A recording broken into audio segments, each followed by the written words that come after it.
across the province of British Columbia. A Category 4 atmospheric river leaving its mark with numerous flood watches and warnings speckled across the province, and that's exactly where you're going to find our own video journalist, Connor O'Donovan, right on the scene in and around the Seymour River, where at the moment we're not looking at too much rain falling from the sky, but you can see the leftovers of this atmospheric river when you take a look at the Seymour River this Monday.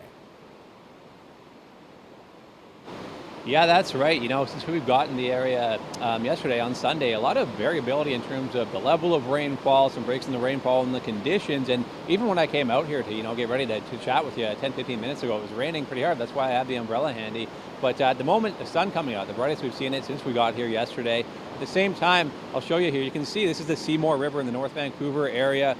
It's really, really raging quite rapidly right now, and yeah, that's causing some concerns for local residents, as this river is still quite variable in terms of its flow rate and as you know, potentially more rain in the forecast. Yeah, we're going to keep a close eye on some of those numbers. We've got a secondary atmospheric river to move through Tuesday afternoon and evening. We're also seeing record-breaking temperatures. And residents are starting to notice some of the water fluctuations in and around the Seymour. Things can change on a dime when these atmospheric rivers scream across southern British Columbia.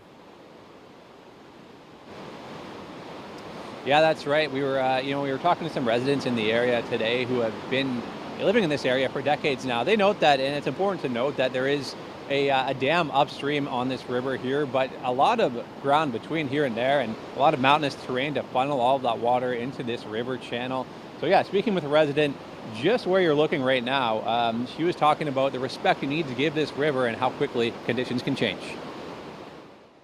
It's just a matter of keeping a really good eye on it and being prepared. Once it gets to a certain point, it can rise really fast.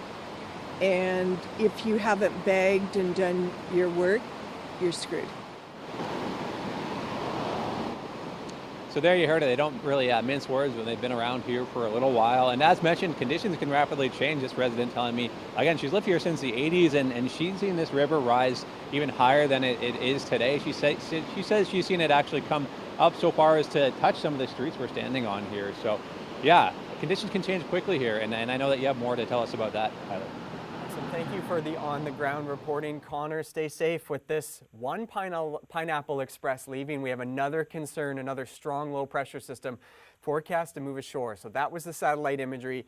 This is what we've recorded rainfall-wise. Yikes. Effingham, Western Inland, remote Vancouver Island, over 200 millimeters of precipitation.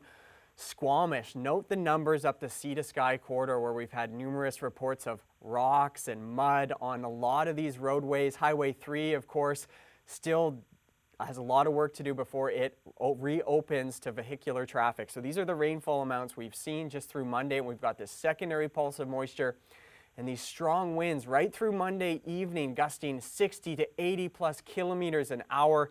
It is ushering in a record-breakingly warm air mass. And then Tuesday evening, overnight, another threat, moderate to high risk of power outages in around southern Vancouver Island and the interior. So here's the computer model set up through Monday evening.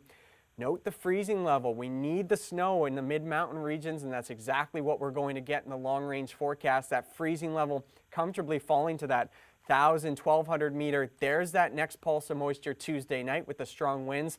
And then that lowering freezing level really locks in, but feeling awfully tropical Monday across southern Vancouver Island.